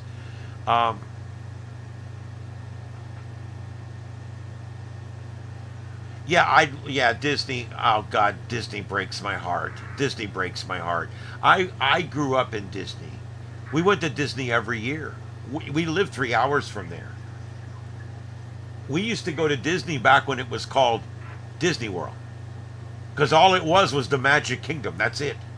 And they didn't even call it that. It was just called Disney World. It's kind of like the one in Anaheim. It's called Disneyland. But then this one here has gotten so big now that it's 8 parks or some shit. And so they call it the Magic Kingdom. And then you got Epcot and you got Disney Studios. You got 2 water parks. You got Downtown Disney. You got the Magic, the one with all the animals, the African safari one. There's all it's kind of an amazing thing. And then you got all the Disney movies and the Disney products and all the dark rides and everything else. And it's being run by absolute morons. They have flushed that down the toilet. They've literally alienated half the people that used to come there. Why does Disney even get political? Why would they get political? Why would they get all like that? Why not just keep on going down the middle of the road? That's the best way to do it. You know what, Junior? I'm going to tell you something.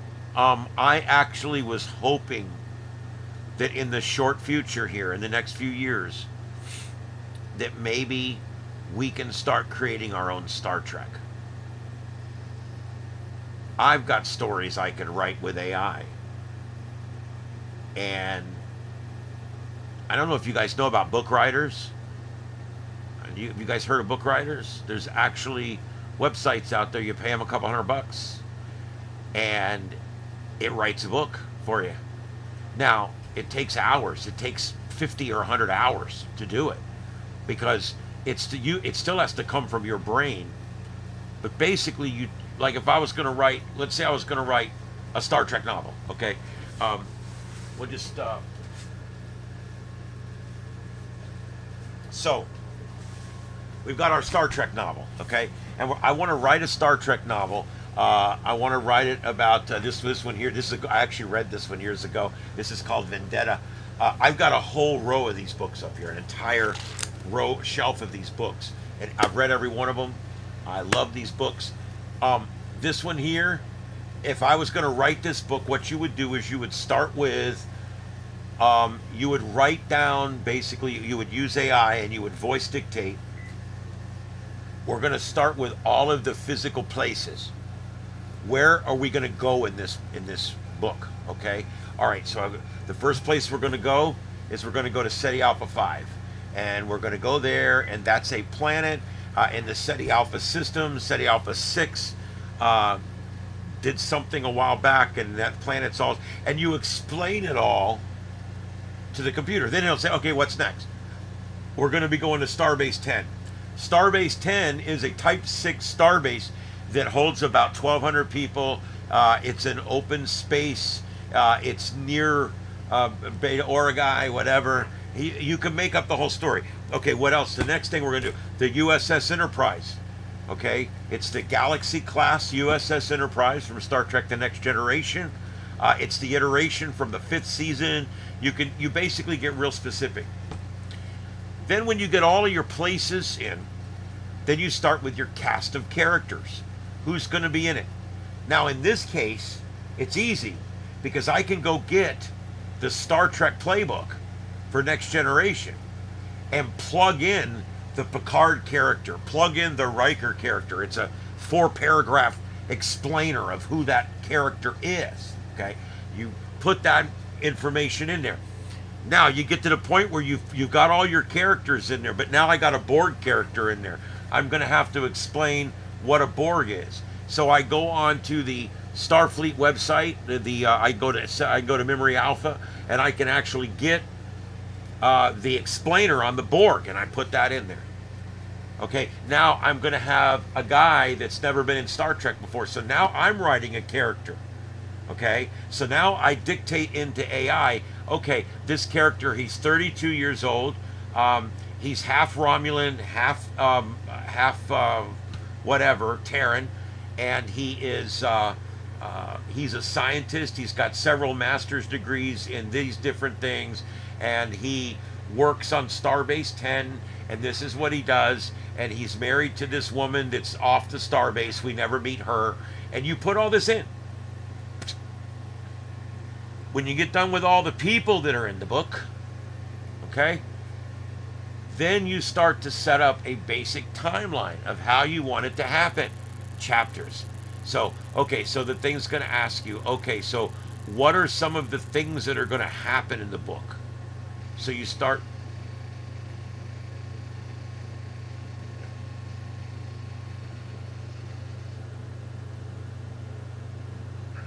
That was a weird sound from over there. I don't know what it was. It was electronic. So you put in, your different scenarios of the different things that are going to happen. Then you begin to lay out a timeline. Okay, on chapter 1, we're going to meet all the characters. We're going to be on Starbase 10. We're going to meet all the characters. The scientist is going to beam aboard and meet Captain Picard, and this is going to set things in motion, okay? Chapter 2 is where we're going to have the reveal of this, and we're going to see it from this point of view. And did you guys hear that? I don't know what it was. It sounded like something got in a fan on one of the computers over there. Anyway, you lay out your chapters, okay? And then you start going, okay, chapter 1. What's going to happen? Well, okay, it starts off in the transporter room. The man materializes on the pad. He's met by the ensign. The ensign walks into the captain's office. You get a nice shot. You're going to see, there it goes again. You're going to see the ship as you walk through. He goes into the office. They sit down. They talk. He offers him a tea. And you basically just talk through what happens. Just talking. You don't have to put it in complete sentences or anything. You're just talking to AI. Then, once you get a few chapters in there, you tell it, go ahead and compile the first 4 chapters. And it does. And it writes the book. And then you go through and you read it and you start making notes on things you want to change. So you're reading chapter 1. Okay, you're reading. Okay, on chapter 1, you put down that this shuttlecraft landed here. That kind of shuttlecraft is not used here. It needs to be this, okay? And okay, no problem. And now and then after you make the changes, it recompiles those chapters again. You read them, you make sure they're correct in the way you want them. Then you go to the next thing, the next chapter 5. And you just keep working your way through the book until you get to the end and you write that last chapter. This is how it's done now. You don't sit there and write the actual, and then he walked into the room. He's a spry man with a blue shirt on and green pants, and he walked across the room as if he knew what he was doing, like he'd been there. You know how an author writes a book. You don't have to do all that. It writes the book. All you got to do is put in all the data, because you're still the source of the creative source.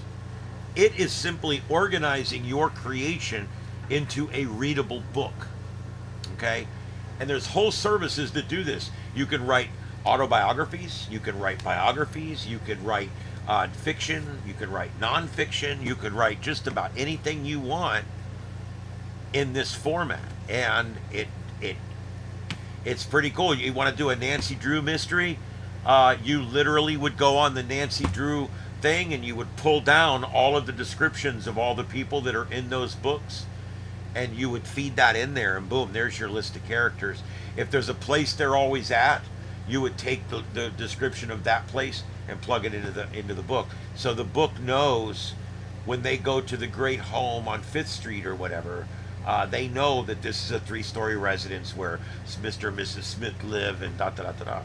And so it writes the book based on all this information that you fed into it. And then you can simply ask it questions like, in chapter 4, did we discuss this?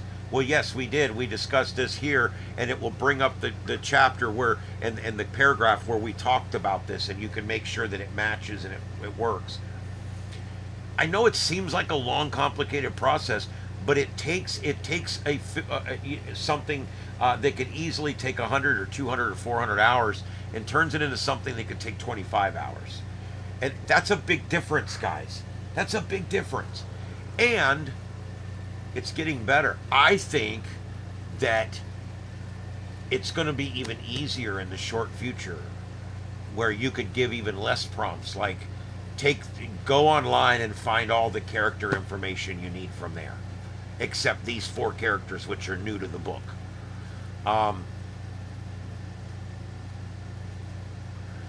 Yeah, they've been promising that for a while. All the actors that have been in those 3 movies want too much money. It may. I'm just telling you, I would not hold your breath for a 4th JJ movie. I just wouldn't do it.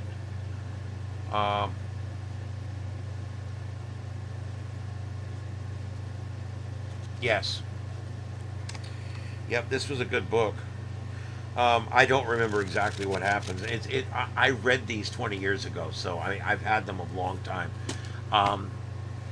But the point is you can write a book. Now, we get to the second part of my story. You've wrote your book. Now you take that book and you stick it back into AI, and you tell it, write me a teleplay, a script, a teleplay. And you write it, have it write it, and then you get that to where you like it, okay? Has all the descriptors of, you walk in, the room's light, it's bright, blah, blah, then, okay, Captain Kirk says, blah, blah, blah, blah, blah, blah, Spock says, blah, blah, and that way, now you've got a teleplay, a script. Now, in just 3 to 5 years, you're going to be able to plug that script back in again and say, make it. And it will make it for you. And you can actually watch your TV show on the screen. Now, once we can do that, I want you to think about this. In just 3, 5, 6 years, we won't frickin' need those people anymore. Because I got news for you. I can write 3 or 4 really good stories and turn them into TV episodes, and then put them on a service somewhere where you can find them and watch them. Who knows? Maybe YouTube. And we could start making these things and churning them out. And next thing you know, we're all making Star Trek. Everybody's making Star Trek now. And it's not even, a lot of it's not even monetized. We're just making it because we love it, putting it out. And we don't need actors. We don't need... Everything would be made by AI. The special effects, the space battles, the guys walking around the ship talking to each other, it's all going to be made by AI. They're making them now. They're not perfect. But I think in another 5 years, it's going to be hard pressed to tell what's real and what's not. And I'll tell you, computers used to grow exponentially about every 18 months. Up till about a year ago, computers were growing exponentially about every 18 months, meaning memory cost half as much. Processing speed would cost half as much, and bus rates would be twice as much. Everything would double up or double down in about 18 months. AI is doing that in about 7 months. AI is doubling its ability every 7 months. It's so much faster than the original computers were coming up. And what that basically means is that it's growing at a much faster rate, at 2 or 3 times the speed that computers were growing all these years. So what we're going to see in the next 5 years is going to be, it's going to be crazy, amazing, dynamic. I don't know what else to call it. It's going to be crazy. I can't wait to see it, because I'm hoping that you and I and everybody else can start making our own Star Trek and putting it up. And next thing you know, I have Star Trek to watch for the rest of my life, because I won't be dependent on these shitheads that can only make 18 episodes a year. Let me tell you something, back when they made the original series and Next Generation and Voyager and Deep Space Nine and Enterprise, they were making 24 episodes a year. 24. They would start in January shooting. They would start in January with scripting, writing the stories, writing the scripts, making the costumes, making the sets through February, March. And then next thing you know, all the actors are called in. They're starting to do their reads on the first couple of episodes. Everything's moving right along. We've got the special sets made for the first 2 episodes. And then we finally get to it's all done like a daisy wheel. And then you finally get to the point where, okay, it's now time for the actors to come in and act for the first week. They come in, they begin to act on season 1, episode 1. And they do that while they're acting on season 1, episode 1. They're working on costuming and sets for season 1, episode 2. And back here, your writers and the people who begin to write and all that, they're all working on episode 3. Okay, and it all moves down like a daisy chain. And then finally, after they've shot for 8-9 days, sometimes they'd shoot clear through the weekend, they would get the episode shot. Then that episode would go to the next step, which is post-production. And then it would go to special effects, and then it would go to marketing, and it would make its way all the way down this daisy chain to where on July 1st, and it kind of started at different times, but let's say July 1st, 6 months into the year, your first episode airs. And when your first episode is airing in July, the very people that started way back in January are doing the last few episodes now.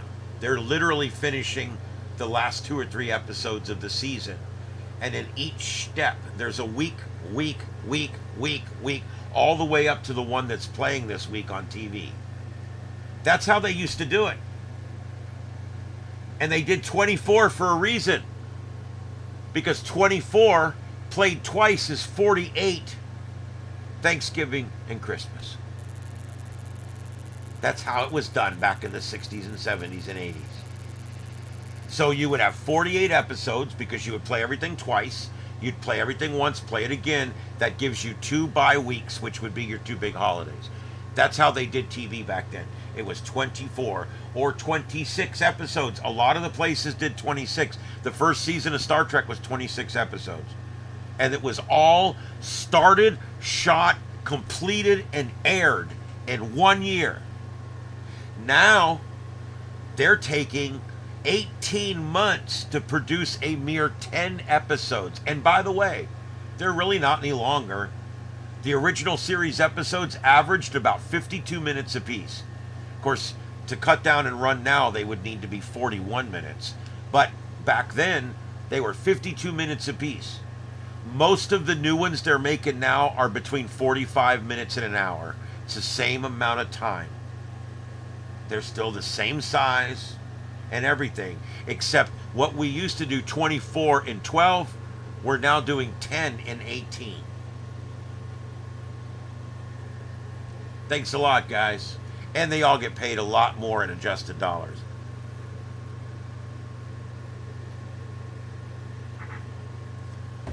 And unlike the original cast, they get residuals.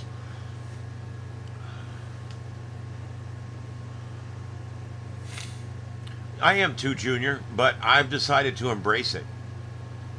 We're not going to stop it, and anything we do to retard it is going to be to our own detriment, because the Chinese are, their boats going 100, they're running full speed flank, okay, and we have to keep our boat at flank so we can keep up with them.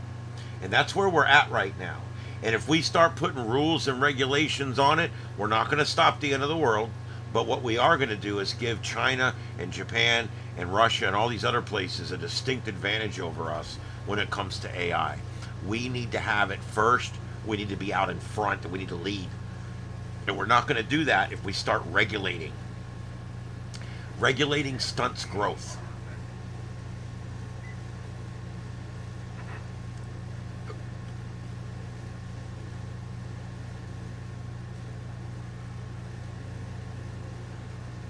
Let's see. Renegades was good. Renegades was good. It had Nichelle Nichols in it. It had Walter Koenig in it. It had a couple of other stars I really like in it. Yeah, that one was good. It even had the guy that played John Harriman, Captain Harriman from the guy that was on Ferris Bueller's Day Off. That guy's good. He was Ferris Bueller's best friend in that movie, and he ended up being a captain of the second Enterprise. Well, the Enterprise B, not the second Enterprise, but the Enterprise B, I should say, to be more correct. Anyway, so that's what I got to say about that. What else do we need to talk about tonight, guys? I'm going to be going off soon. I need to go to bed. We're coming up on 2 hours. 2 hours is the general length of my show. I do go over when there's stuff going on, and I also bow out early when I'm not doing well. It sounds like something's up in a fan or something. It just does it for a second and it quits. I don't know what it is. Well, Ed's already in bed. He was crying to get in the room when I got home. He wanted to go to bed. And I don't know where Mom is at. I looked for her a minute ago to see if she wanted to come in. I have about 10 cats. I have 2 or 3 feral ones that I'm just getting to where I can touch. I had a new one show up tonight, but I think it's a neighbor cat. I don't think it's a new stray. Yep, I got my boys, the gray ones. I got Littles. He's gray, gray tabby striped, and then I got Ted. Teddy is Teddy, as we call him. He's a big, huge gray male. They're all neutered. They're all fixed. And then Ed Earl is the other one. All 3 of those kind of live in the bedroom with me. And then I've got big fuzzy orange daddy kitty. He's the one that raises all the little kittens that we get. And he's an amazing cat. It's got a great soul. I got Tony Todd, who's almost died 3 times, and we keep nursing him back to health. I got Shadow Lynn. She's huge. She's about, I don't know, 20 pounds. She's just freaking huge. And she's a sourpuss, but she's quite lovable once you get to know her. And then it could be bearings in a fan. You're absolutely right, Junior. It could be bearings. Because it'll sound like that. It'll go, and it'll go back to normal again. And that's kind of what it sounds like. I think it's over on my Linux machine, which is, I hope it is, because I can replace anything on there, no problem. Yep, and then I've got the 3, well, I got Onyx. Onyx was abandoned by the people when they left. The same people that left the bird, put the bird in the garbage. They literally took the bird in the cage and took it out and then put it in the trash and stacked stuff all over it. And we heard her crying over there. And we went over, and there's a bird in the cage out at the garbage, and the people were gone. And the garbage wasn't coming for 5 days, and this bird's out there, no food, no water, in this cage. I'm like, those heartless bastards. And they left this white and black cat. We call it, her name was Onyx. We knew what her name was from them. So we still call her Ani. And she's now ours too. But that bird's ours. We're trying to find a home for it. It talks and everything, but I don't do birds. I still take care of her.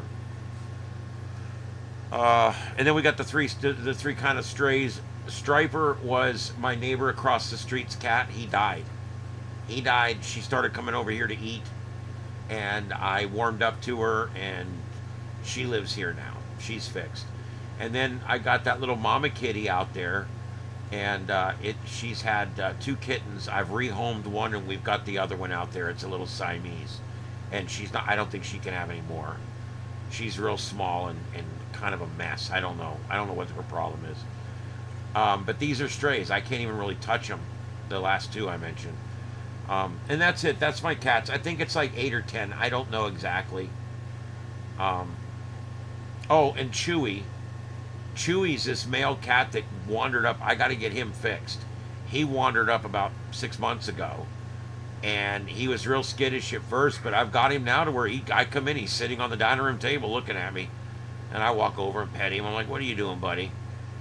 But now that I'm petting him, I need to get him in a box and get him over to that to the program and get him done. But yeah, that's my thing, dude. I save cats. That's what I do. Cats all have a soul, dude, just like we do. They all have a soul. Some of us have been cats in our previous lives. And some of us may be cats in our future lives. And you never know who's who. So I try to save as many of them as I can. But I have to do it in moderation. I can't just save them all.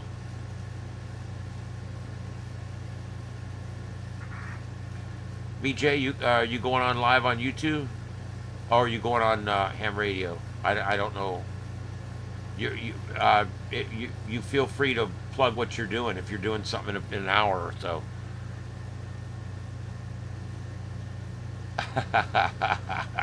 Well, there you go. All right.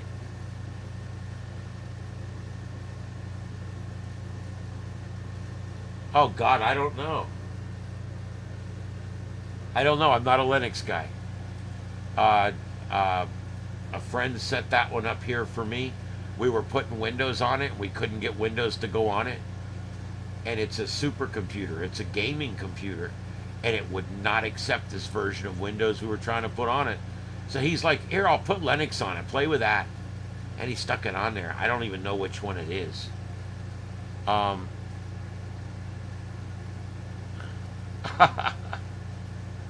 radio. Okay, there you go. I haven't done much with ham radio. I was on a net about 4 months ago, and I got warned on the net that I'm not allowed to discuss politics. I called the guy some names and shut it off, and I haven't turned it on since. I hate being censored, and I'll go away. The last time they censored me, I went away for almost a year. And now I'll pop back up one day when someone says, hey, where you been? I'm saying, hey, I'll stay until I'm censored. Once people start censoring me, I'm leaving. Oh God, I love Commodore 64. Did you talking about the new ones? They're making them now. They make a new retro Commodore 64, which I think I want. That was my first machine. I had the Commodore 64 keyboard unit, and then I had the 1801. I had the 401 dot matrix printer. I had the 1801 hard drive, I think it was, and I also had the tape drive. Before I used the hard drive, I used to do tape drive.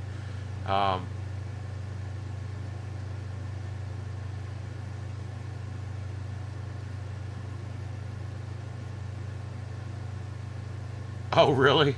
Oh, God. Commodore 64, man. You guys realize it was 64 carats of memory. That's what that meant.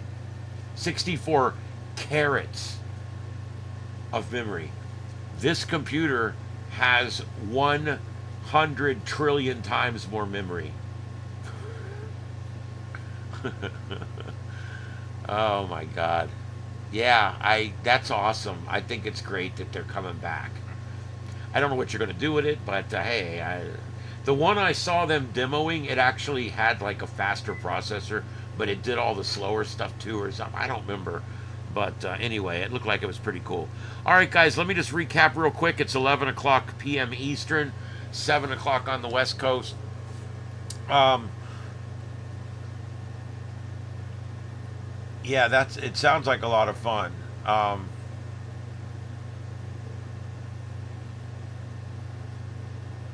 Yeah, for those of you who don't know what we're talking about, the tape drive used to hook up to the computer. And because the computer had no hard drive, every time you started it, you had to load the operating system as part of the program that you wanted to load. And so what you could do is when you typed the program in, and you had to type in the program, once you typed it, you could then have the computer read the typing that you did, read the script into the tape. It would go, and it would read it into the tape. And then the next time you turn the computer on, you would put in the command to receive from the tape, and then you would hit play, and it would play the sounds back into the computer again so that the program would be resident on the volatile memory. That's how it worked. Have a good night, Red. Oh my God, you're right. Load star, comma 8, comma 1. That was it. That was the command to load something off of the floppy disk drive. Yep.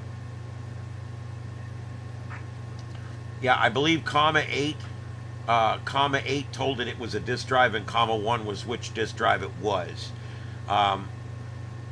Because when you hook a second one up in a daisy chain, I think it was comma 2.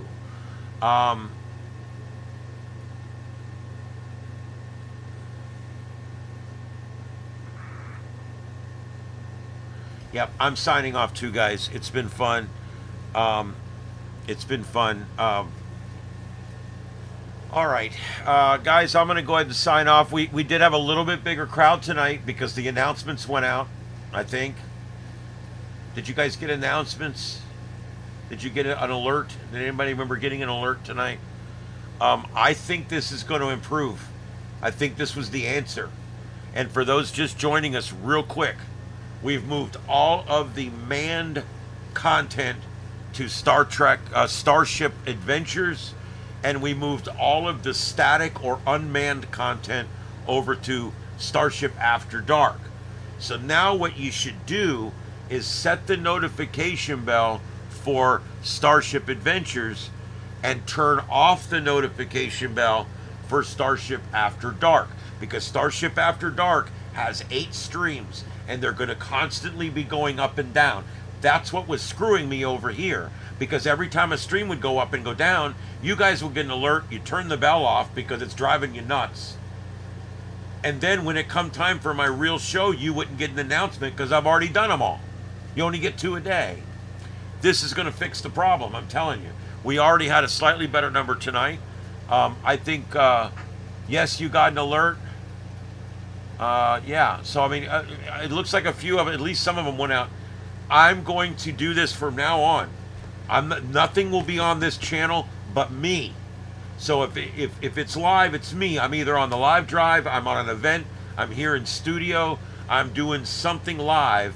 In that way, if you set the bell now, it should only go off once a day, or and then if there's breaking news or a live drive or something going on, it would go off again.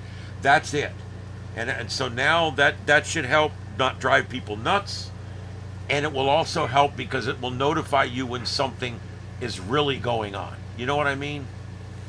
All right, so that's how we're going to do it. So please make sure you make those corrections. Bell on for Starship Adventures, bell off for Starship After Dark. And then anytime you want to see all that stuff we're doing, it's over there. Just go there. It's right there in Starship After Dark. All right, that's pretty much it. I don't see anything else coming in. All right, I guess that's about it.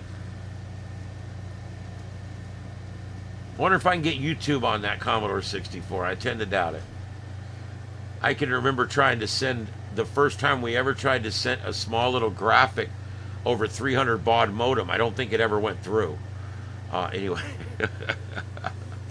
We used to have BBSs here that we would dial into.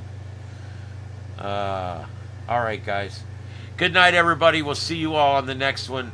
I'll tell you guys, it is a pleasure to be able to come in here and broadcast to you guys in the evenings. I've been very tired lately, and I know you guys probably get tired of hearing me belly aching about it. But the truth is I do love what I do here, and you know, it is what it is. This is the here's our studio shot tonight. If it's gonna, oh, there it came up. There we go. Yep, the studio's a mess. I gotta tidy it up a little bit out here. You could tell I've been. This is my like little work area over here. You can kind of tell. All right, but anyway, there you go. And it's been good talking to everybody tonight. I'll be back tomorrow night, Sights and Sounds of Earth, for our Tuesday night edition, and we'll be on all week. And then this coming weekend, I'm not sure which day, but this coming weekend, I'm taking you guys on a live drive, and we're going to Fort Myers Beach. And I'm going to show you Fort Myers Beach and Bonita Beach and Big Carlos Pass.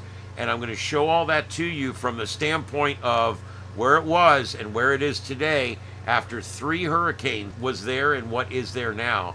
And I think it's going to be a good one. So hang in there for that. That's either Saturday or Sunday. As it gets closer, I'll announce which. I'm just not sure exactly what. One day I'm going up to see my mom. One day I'll be going to do the beach thing with you guys. So we'll see how it goes. All right, everybody, that's it. This is Starship Adventures. My name is Ian, and I want to thank everybody one last time for coming in tonight. And I'll see you guys tomorrow night at 9 p.m. right here on the Sights and Sounds of Earth. Again, my name's Ian. This is Starship Adventures, live from Starship Studios in Southwest Florida. You guys have a great night and a safe tomorrow. And keep your chin up and your head down. It's the safest way to be. I'll see you guys later.